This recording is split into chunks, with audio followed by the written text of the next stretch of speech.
Bonjour à tous.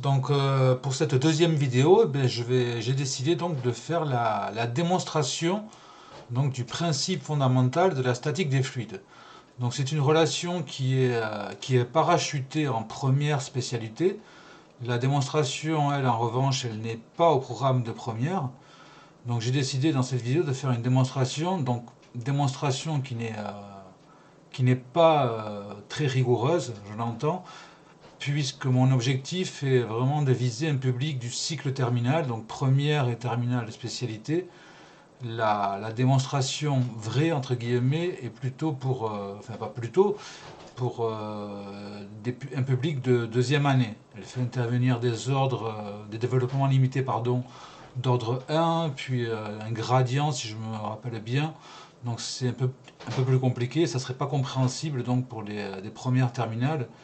Ici, moi je sais que quand j'étais étudiant, enfin lycéen, j'aimais bien comprendre. Donc c'est une relation que l'on parachute, que l'on donne, qu'on demande aux élèves d'admettre. Souvent, moi je sais que le fait de comprendre, ben, ça motive davantage les élèves. Vous allez voir que c'est pas très compliqué, d'accord? Donc j'essaie de simplifier au maximum, vraiment. Donc, je le répète, c'est pas rigoureux. On va faire intervenir des différentiels, des intégrales, mais vraiment simples. Ok. Alors, dans un premier temps, on va faire deux hypothèses avant de commencer. Donc, on va considérer que le fluide, déjà, c'est un liquide et qu'il est incompressible. Ça veut dire incompressible que sa masse volumique, elle est constante. Deuxième hypothèse, l'accélération de la pesanteur, donc G, on va elle aussi considérer qu'elle est constante. D'accord. Donc, on va admettre que les altitudes sont relativement faibles. Donc, voilà pour les hypothèses. Alors, dans un deuxième temps, donc, comme on fait de la statique des fluides, hein, d'accord, on va pouvoir appliquer le principe de l'inertie, ou plutôt sa contraposée, d'accord, on peut l'appeler aussi la première loi de Newton, donc qui dit que la somme des forces est égale à zéro, donc la somme des forces qui va s'appliquer à une particule de fluide. Donc on va isoler, si vous voulez, qu'est-ce qu'on va faire en fait? On va isoler par la pensée un élément de volume cubique, on va le prendre cubique, d'accord, un volume donc élémentaire. Donc élémentaire, ça veut dire quoi en fait? Ça veut dire que ces longueurs élémentaires, ici, vous voyez ici, donc dy, là on a dx, et puis ici on a dz. Elles tendent vers zéro. D'accord. C'est pour ça qu'on les appelle dy, d, ici, donc je répète, un dx, et puis là, dz. D'accord. Donc on a un petit d ici, donc ça vient de la dérivée en fait. Elles tendent vers zéro. D'accord. Donc on associe également un repère avec des coordonnées cartésiennes, x, y, z, et puis des vecteurs unitaires, donc ux, uy et uz. Donc je vous rappelle que les vecteurs unitaires, ça veut dire qu'ils ont des normes égales à 1. Donc voilà, donc on isole par la pensée cet élément de volume dv. D'accord. Donc ici j'ai assuré la base, donc ça serait la section, d'accord, section qui est la même pour toutes les faces, puisque c'est un cube. Donc là, j'ai assuré la base de la face du dessous. Donc ça serait donc dx, d'accord. Dx, c'est cette longueur-là fois dy. D'accord. Donc je vais noter ici ds, dx fois dy. Mais l'élément de surface est le même pour toutes les faces, hein. Donc dv, vous savez, pour un cube, hein, c'est la longueur fois la longueur fois la longueur. Les longueurs sont égales.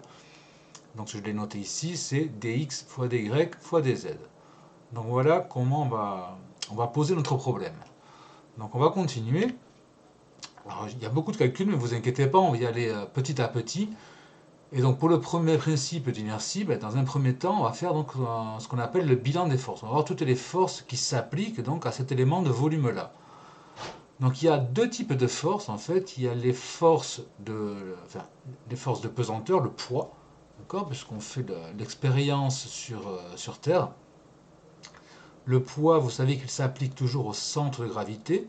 Donc vous le voyez ici, je l'ai schématisé en rouge. D'accord. Donc cette force de pesanteur, elle est due au volume. D'accord. Puisque cet élément de volume, il a un certain volume. Certes petit, mais il a un certain volume. Donc on sait que le poids, c'est égal à m fois g. G étant l'accélération de la pesanteur. Je l'ai d'ailleurs représenté ici. D'accord. Toujours du haut vers le bas. Faites attention au passage. L'axe OZ, lui, est orienté vers le haut. D'accord? Donc, vectoriellement, G, il est dirigé vers le bas. Donc, ça nous donne bien moins G fois UZ. D'accord? Il faut faire attention à ça. La masse, on ne la connaît pas. Par contre, on va l'exprimer en fonction de la masse volumique et de l'élément de volume dV. Puisqu'on sait que la masse, par définition, c'est la masse volumique fois le volume. Ici, on a un élément de volume, donc on va faire ρ fois dV. Donc c'est ρ dV fois G. Et ensuite, je vais, dV, on l'a dit tout à l'heure, hein, d'accord, c'était dx fois dy fois dz. Donc je remplace dV par dx, dy, dz. Donc ça fait ρ dx, dy, dz fois G. Et puis ensuite, donc G, je l'ai remplacé par l'expression que j'ai notée ici, là, moins G fois uz, pour le projeter contre l'axe Z, OZ. Donc on obtient finalement que le poids c'est moins, donc le moins, je répète, hein, il vient du fait que G est orienté dans le sens inverse à l'axe, au vecteur unitaire, pardon, uz. Moins ρ ds, ds pourquoi? Parce qu'on voit ici qu'il y a le produit de dx fois dy, donc on l'a remplacé par ds, donc moins ρ ds dz, g, attention sans la flèche, uz. D'accord? Donc voilà le poids, donc moins, puisqu'effectivement le poids il est bien dirigé vers le bas, dans le sens contraire à uz. Donc voilà pour le poids. Ensuite il y a les forces élémentaires de surface, d'accord, puisque la particule, enfin l'élément de volume plutôt, il est soumis à des forces de pression de la part du fluide. Donc ici, cet élément de volume-là, il a 6 faces. Ben, sur les 6 faces, ces 6 faces-là, il y aura des forces de pression. Alors ici, ben, je les ai schématisées avec un trait vert, comme ça. Et puis celles qui vont rester, c'est un trait vert, mais un petit peu plus épais. Donc on va l'expliquer. Donc ici, j'ai écrit donc les 4 forces pressantes qui s'exercent à la même altitude Z sur les faces opposées vont s'annuler. Effectivement, donc on va prendre cette force-là qui va s'exercer à une certaine altitude, on va dire par exemple, je sais pas moi, les Z1, on va appeler Z1 par exemple. Donc toutes les flèches vertes ici s'appliquent à une même altitude Z1. Donc ça c'est sur la face de devant, d'accord. Donc les pressions s'appliquent vers l'intérieur du volume, d'accord. Elles compriment l'élément de volume, donc il y a cette pression là. Mais on voit que sur la face de derrière, il y a également une pression qui va s'appliquer, une force. D'accord. Je rappelle que les forces, c'est une pression fois une surface. D'accord. Donc je l'ai bien écrit ici. La force, donc dF, parce que c'est un élément de force, d'accord, c'est P fois ds, par définition. Donc on a la force ici sur la face de devant, qui va s'annuler avec la force sur la face de derrière. D'accord. Parce qu'il y en a une qui vient vers devant et une qui vient vers derrière. Les faces ont la même R, et les forces a priori sont la même intensité, donc elles s'annulent. De la même façon, sur la face de gauche ici, on a une force qui arrive sur la face de gauche, et une autre qui arrive sur la face de droite. L'altitude étant la même, Z1, elles vont également s'annuler. Donc on a ces 4 forces-là qui s'annulent. Par contre, les forces, donc la première ici qui va aller, donc qui va comprimer l'élément de volume là, donc à l'altitude Z, donc P ici là, d'accord, cette force là F à l'altitude Z, je répète, et celle-ci à l'altitude Z plus dz, d'accord, ici là. Par contre, elles ne vont pas s'annuler, d'accord. Pourquoi? Puisqu'on sait que la pression augmente au fur et à mesure que l'altitude diminue. D'accord. Donc là, elles ne vont pas s'annuler, ces forces-là. Donc qu'est-ce qu'elles vont donner, ces forces-là? Sachant qu'une force, on peut l'exprimer comme une pression fois l'élément de surface. Donc l'élément de surface, ici, on sait que c'est ds. La pression, on va la laisser comme P. Attention, ne pas la confondre avec le poids. Hein. Ici, P, c'est la pression, hein, c'est pas le poids. J'aurais peut-être dû mettre un petit p, mais bon, c'est la pression. Donc quelle est la force ici qui s'exerce sur la face du dessous? On voit qu'elle est dirigée selon l'axe UZ, donc déjà on sait que ça va être positif, donc c'est la pression fois la ds, fois l'élément de surface qui est là, UZ. d'accord, puisqu'elle est bien orientée vers le haut. Par contre, celle-ci, comme elle est orientée vers le bas, on sait d'ores et déjà qu'elle sera négative, donc j'ai mis un moins. Ensuite, comme elle est à l'altitude Z plus dz, bah, la pression ne sera pas la même, donc j'ai mis un P plus dP, d'accord, ne pas oublier la parenthèse, fois l'élément de surface qui est le même, ds, fois uz, d'accord, il ne faut pas oublier le moins. Alors ce dp là, faites attention, hein, ce dp ce n'est rien d'autre. Pourquoi j'ai mis un dp là? Parce que la pression est différente. Ça ne veut pas dire que le dp est positif, là c'est une valeur qui est totalement algébrique, hein, d'accord. D'autant plus qu'ici, là, on voit que le plus dp, il correspond au z plus dz, donc l'altitude augmente, donc le dp, il sera négatif ici, d'accord? Puisque vous savez que plus on monte en altitude, d'accord, imaginons qu'on est dans un fluide, là, d'accord? Tout ça, c'est un fluide, mais si on s'approche du niveau de la mer, du bord, si vous voulez, l'altitude va diminuer, donc le dp est négatif là. Mais simplement pour indiquer que la pression n'est pas la même à z, à l'altitude z, qu'à l'altitude z plus dz. Donc voilà pour les trois forces. Donc j'ai en rouge celle qui est due à la pesanteur et en vert celles qui sont dues aux surfaces. Ensuite, qu'est-ce qu'il nous reste à faire? On va appliquer le premier principe d'inertie, c'est-à-dire qu'on va sommer ces trois forces-là et on va les égaliser au vecteur nul. Donc là, j'ai remis un petit schéma pour y voir un petit peu plus clair. Donc là, on a modélisé donc, les forces qui restaient, donc les deux forces de pression, sur la face du dessus et la face du dessous, et en rouge, donc le poids. D'accord? Donc j'ai remis ici les expressions. D'accord? Et d'après le principe d'inertie, on sait qu'on a le poids plus les forces de pression qui est égal à 0. Ne pas oublier la flèche sur le 0 parce que ce sont des vecteurs. D'accord? Et donc on va simplement, on va faire ça plus ça. Et on va l'égaliser à 0. Voilà, tout simplement. Donc là, ça devient plus de la partie mathématique. Alors, qu'est-ce que ça nous donne? Donc le poids, on avait vu que c'était moins ρ ds dz g uz. Et ensuite, il nous reste donc les deux forces de pression. Donc c'était la première sur la face du dessous pds uz. Et l'autre, c'était, ne pas oublier le moins, d'accord, parce que la force était dirigée selon l'axe, était dans le sens contraire plutôt à uz, donc moins P plus dP, ds uz.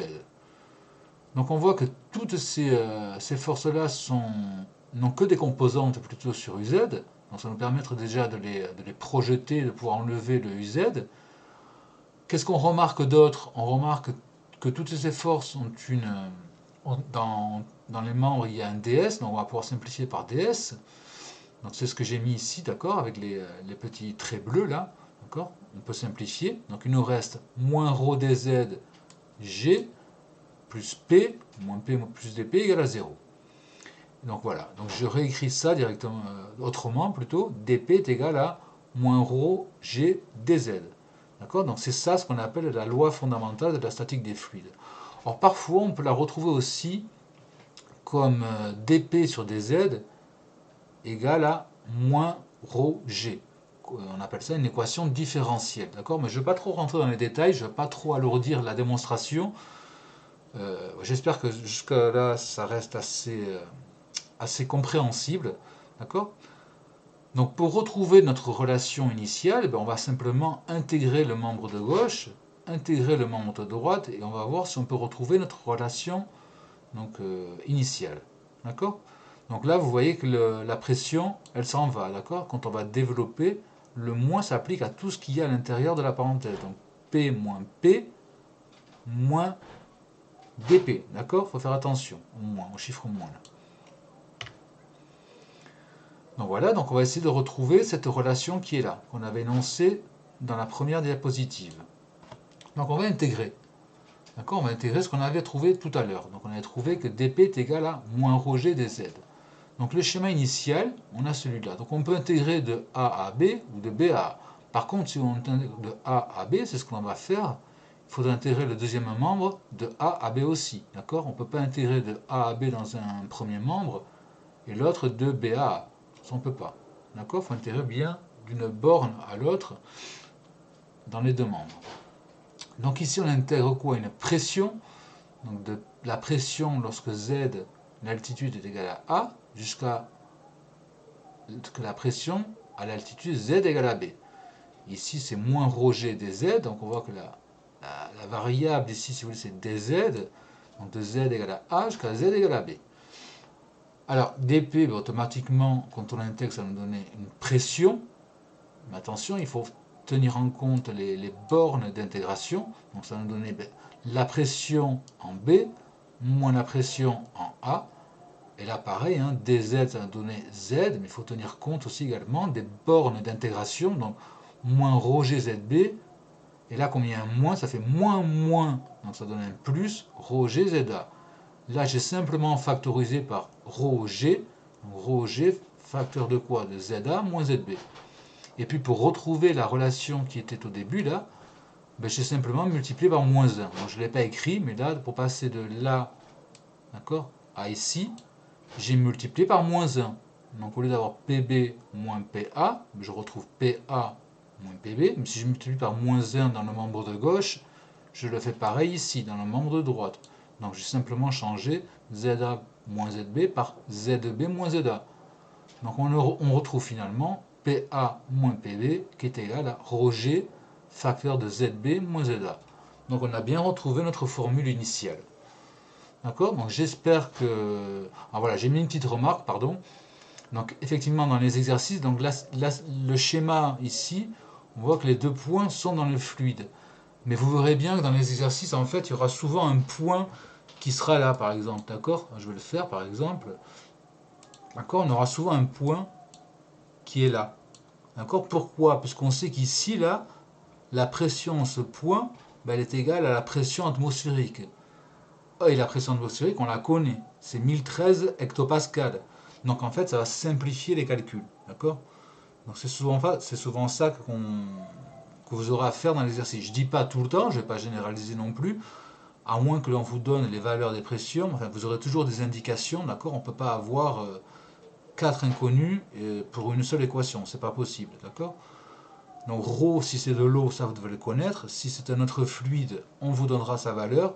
Je vous rappelle que la masse volumique de l'eau, c'est 1000 kg par mètre cube dans l'unité du système international. G, si on vous dit rien, c'est 9,81 newtons par kilogramme, ou des mètres par seconde moins 2. Voilà.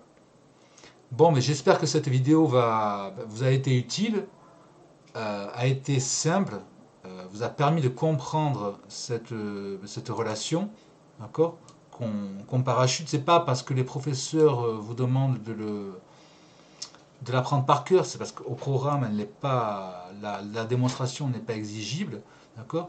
Mais j'espère que ça va vous permettre de la comprendre et d'y voir un petit peu plus clair, et cela vous motivera un petit peu plus, on va dire. Donc voilà, mais je vous remercie beaucoup, et puis à bientôt. Au revoir.